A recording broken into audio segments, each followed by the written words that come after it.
वृश्चिक राशि वालों के लिए सूर्य का राशि परिवर्तन क्या परिणाम लेके आएगा। वृश्चिक राशि मंगल प्रधान राशि है और आपके मंगल वाली राशि यानी कि मेष राशि में ही गुरुदेव चल रहे हैं, यहीं पे सूर्यदेव का आगमन हो रहा है। तो क्या परिणाम देंगे जब सेनापति के कारक ग्रह मंगल के घर के अंदर सूर्यदेव यानी कि राजा पधार रहे हैं और वहाँ पे पहले से ही उपस्थित है गुरुदेव।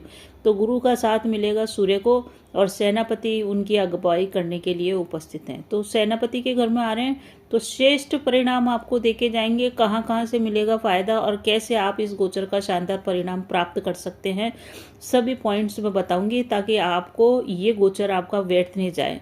तो स्वागत है आपका ज्योतिष वास्तु और उपाय के चैनल पे। सबसे पहले तो मैं आपको बता दूं कि ये जो गोचर होने जा रहा है, ये जो सूर्य हमेशा उच्च के होते हैं मेष राशि में आके, और आपके छठे घर के अंदर ये उच्च के हो रहे हैं। उच्च का मतलब बहुत पावरफुल हो रहे हैं, आपको शुभ परिणाम देने के लिए तत्पर हैं।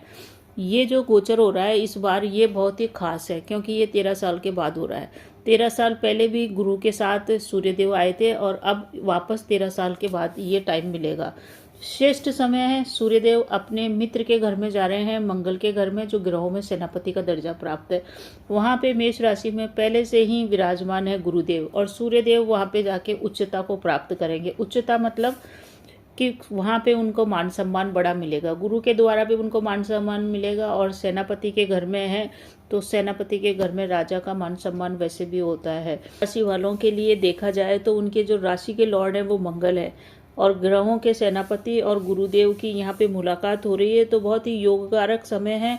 सूर्य और गुरु की युति शानदार परिणाम आपको आपके जीवन में देंगे। कहाँ से लेना है लाभ और कहाँ आपको रखनी है विशेष सावधानी ताकि और अधिक मात्रा में मान सम्मान प्राप्त हो। तो छठे घर के अंदर आ रहे हैं सूर्यदेव। सूर्यदेव जब छठे घर में आते हैं तो बहुत ही श्रेष्ठ परिणाम देते हैं, किसी भी राशि में आए, किसी भी लग्न में आए। अब आपकी वृश्चिक राशि है, आपके छठे घर के अंदर आ रहे हैं, आपको कुछ ज़्यादा ही श्रेष्ठ परिणाम मिलेगा। वो कारण ये है कि सूर्य जहाँ बैठ जाते हैं वहाँ शत्रुओं का नाश करते हैं, वहाँ कॉम्पिटिटर का नाश करते हैं, वहाँ विरोधियों का नाश करते हैं। यहाँ पे बैठ कर के, ये छठे घर में बैठ कर के, क्योंकि छठा घर हमारे रोगों का है, तो रोगों में आपको अगर रोगों से पीड़ित है तो आपको काफ़ी रिलीफ मिलेगी। यही घर ऋण का भी है और यही घर शत्रु का भी है। तो शत्रु, आज के ज़माने में शत्रु राजा महाराजाओं जैसे तो शत्रु होते नहीं थे, परंतु जब राजा ने मोर्चा संभाल लिया है शत्रुओं से लड़ने का तो आपको कुछ भी करने की जरूरत नहीं है क्योंकि सूर्यदेव आपके शत्रुओं का स्वतः ही नाश कर देंगे। आपको अपने शत्रुओं के बारे में न सोचना है न उनके ऊपर आपको बदले से कार्रवाई करनी है, क्योंकि जो भी उन्होंने आपके बारे में गलत किया, आपके बारे में षड्यंत्र किया, आपको नुकसान पहुंचाने की, आपकी छवि को खराब करने की या आपको परेशान करने की, मानसिक रूप से परेशान करने की जो भी उनकी चेष्टा थी, उनको बहुत अच्छी तरह से नष्ट करेंगे सूर्यदेव। आप अपने कैरियर पे फोकस कीजिए क्योंकि आपके कैरियर में ज़बरदस्त तरीके से परिवर्तन आने वाला है। आपका मान सम्मान सूर्यदेव यहाँ पे बहुत अधिक बढ़ा देगा। अभी तक आपका लोग सम्मान नहीं करते थे, आपको, आपके प्रभाव को नहीं मानते थे, तो ये बहुत ही अच्छा आपके लिए समय आया है। अगर आप स्टूडेंट्स हैं तो मान के चलिए कि बहुत ही अच्छे कोई पुण्य कर्मों से ऐसा श्रेष्ठ समय आता है जब सूर्य उच्च के हों और साथ में गुरु भी हो। तो एक तरह से देखें तो इसको आप ऐसे देख लो कि गुरुओं के भी गुरु आप बनने वाले हैं और राजा है छठे घर में, छठा घर सेवा का भी होता है। तो सेवा को इंग्लिश में बोलते हैं सर्विस, यानी कि अभी तक आप बेरोजगार थे, आपकी नौकरी नहीं लग पा रही थी, तो आपकी नौकरी इस गोचर काल में कब से कब तक 13 अप्रैल से लेके 14 मई के बीच में लग जाएगी।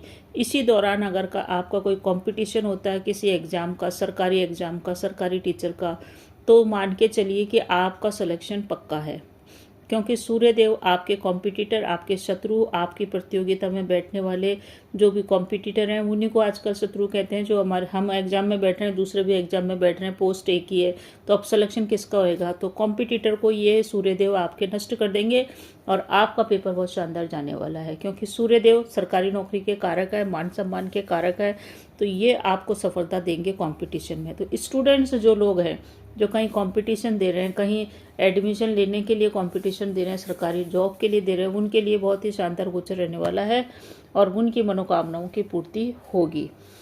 सूर्य सरकारी नौकरी के भी कारक है, सरकार के भी कारक हैं। इस कारण से जो लोग पहले से ही सरकारी नौकरी में हैं उनका प्रमोशन होएगा, उनको अवार्ड रिवार्ड मिलने का या मान सम्मान में वृद्धि का पूरा योग बना हुआ है। सरकार के कारक हैं सूर्यदेव, इसीलिए जो लोग सरकार से रिलेटेड कार्य करते हैं, सरकारी टेंडर है, सरकारी काम करते हैं, उनके भी काम इस समय बड़े ही फायदे के साथ चलने वाले हैं। अगर आपने अपनी वाणी मधुर रखी तो बहुत ही शानदार परिणाम आपको देखने को मिलेगा। पहली सावधानी इस गोचर की यही है, क्योंकि आपने अगर शत्रुओं के विरुद्ध कार्यवाही की तो फिर प्रॉब्लम हो जाएगी।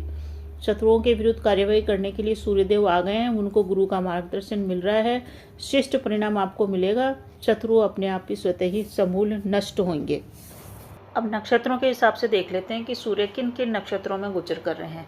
13 अप्रैल को आ रहे हैं, मेष राशि में प्रवेश कर रहे हैं ये अश्विनी नक्षत्र में। ये केतु का नक्षत्र है और लगातार चलेंगे ये 27 अप्रैल तक।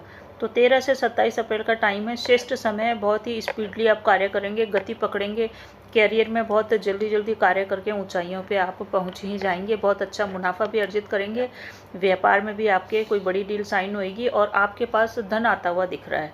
तो केतु के नक्षत्र में शानदार परिणाम देने वाले हैं।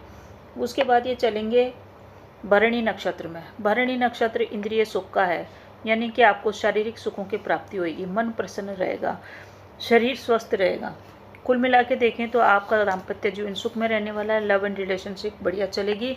दाम्पत्य जीवन में कोई प्रॉब्लम चल रही थी तो वो दूर होएगी। व्यापार व्यवसाय में भी वृद्धि होएगी और आप अपनी साज सज्जा के ऊपर विशेष ध्यान देंगे।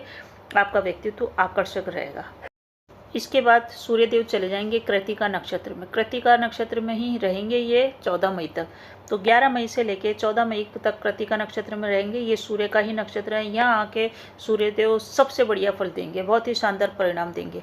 आपके कैरियर में आ रही रुकावटों को उखाड़ के फेंक देंगे, शत्रुओं का नाश कर देंगे, क्योंकि सूर्य का नक्षत्र है और कृत्तिका का मतलब काट के फेंक देना। सब अवांछित चीज़ें, अनवांटेड चीज़ें, परेशानियाँ, दुख, तकलीफ, पीड़ा सबको हटा के आपको बिल्कुल स्वस्थ, सफल और समृद्ध बना देंगे। आखिरी नक्षत्र में आप शानदार परिणाम प्राप्त करेंगे और आपको लाभ होएगा। हर जो भी कंपटीशन आपका अगर होता है इस दौरान तो सफलता आपकी मिलेगी। कॉम्पिटिटर को पूरी तरह से आप हरा करके एग्जाम में विजयी घोषित होंगे। और जो लोग राजनीति में हैं, क्योंकि सूर्य राजनीति का भी कारक है, तो जो लोग राजनीति में हैं, कोई चुनाव से संबंधित है, तो राजनीति में राजनेताओं का मान सम्मान बढ़ने वाला है। वो अपने कॉम्पिटिटर पे हावी पड़ेंगे। अगर आप चुनाव लड़ रहे हैं तो ये मान के चलिए कि आपको सफलता मिल सकती है।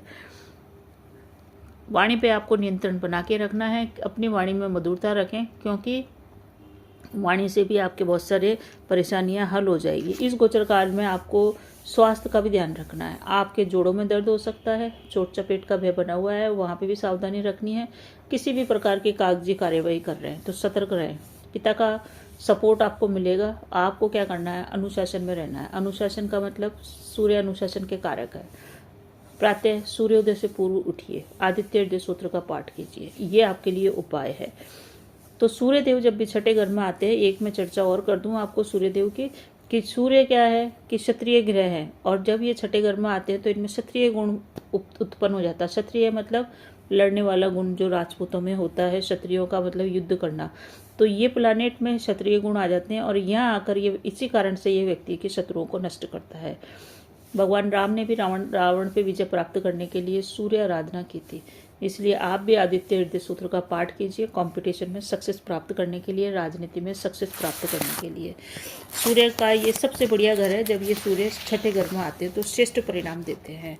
व्यक्ति की सभी चीज़ों पे विजयी होती है, शत्रु पे भी नहीं। शत्रु हमारे दूसरे भी होते हैं जो दिखते नहीं है, जैसे काम है, क्रोध है, मोह है, लोभ है, रोग है, व्याधि है, इन सबको भी वो नष्ट करेंगे और आपको इन सब से मुक्त करके आपका मानसिक, शारीरिक और आध्यात्मिक विकास करेंगे। क्योंकि किसी भी पाप की शुरुआत, किसी भी गलत कार्य की शुरुआत इन्हीं व्याधियों के कारण होती है, काम, क्रोध, लोभ, मोह के कारण ही। तो यहाँ पे आकर के सूर्य आपके व्यक्तित्व में निखार करेंगे। जगत की उत्पत्ति का कारक भी सूर्य है, इसलिए जहाँ भी कुंडली में बैठते हैं तो आप ये देख के मान के चलिए कि उससे संबंधित आप कार्य करिए। अब आपके छठे घर में आ रहे हैं सूर्यदेव, तो आप उससे संबंधित कार्य। छठा घर यानी कि सेवा का भाव। सेवा का मतलब सेवक बनिए, जब राजा यहाँ पे आएगा तो वो भी सेवक ही बनेगा, वो राजा की जैसे कार्य नहीं करेगा, वो परोपकार की भावनाओं से लोगों की सेवा करने के हिसाब से पराक्रम करेगा। तो सेवा का सर्विस से, सर्विस का मतलब नौकरी से, तो नौकरी मिलेगी आपको, सेवा के लिए आप तत्पर रहिए, यानी कि आप कंपटीशन की तैयारी कीजिए। व्यापार में है तो अपने व्यापारी प्रतिद्वंदियों को हराएंगे आप, अपनी अच्छी रणनीति बना के आगे चलिए। इस प्रकार से ये मान के चलिए कि आपकी क्षमताओं का विकास करेंगे, आपको सम्मान भी दिलाएंगे। गुरु और सूर्य की युति आपको श्रेष्ठ बनाइए। अगर आप टीचिंग प्रोफेशन में आगे बढ़ना चाहते हैं, टीचर है, प्रोफेसर है, पीएचडी कर रहे हैं, तो श्रेष्ठ परिणाम गुरु सूर्य की युति आपको देने वाली है। ज्ञान के स्तर में आपकी वृद्धि होगी और समाज के अंदर आप ज्ञानी मानी के रूप में प्रतिष्ठित होंगे। धन भी आपके पास आएगा और नौकरी भी आपके पास आएगी। यानी कि कुल मिला के देखें तो तन मन धन से आपको सुखी करने वाला है, ये सूर्य का गोचर रहने वाला है। सावधानियां जो बताई मैंने वो आप अवश्य ही ध्यान रखें। पिता से संबंध बेहतर रखें, पिता का सम्मान करें, सूर्य आराधना से जुड़े रहें। चैनल आपको पसंद आ रहा है तो प्लीज़ मेरे चैनल को सब्सक्राइब कीजिए और सभी से विनती है कि कमेंट में जय श्री राम अवश्य ही लिखिए, जय माता दी अवश्य ही लिखिए।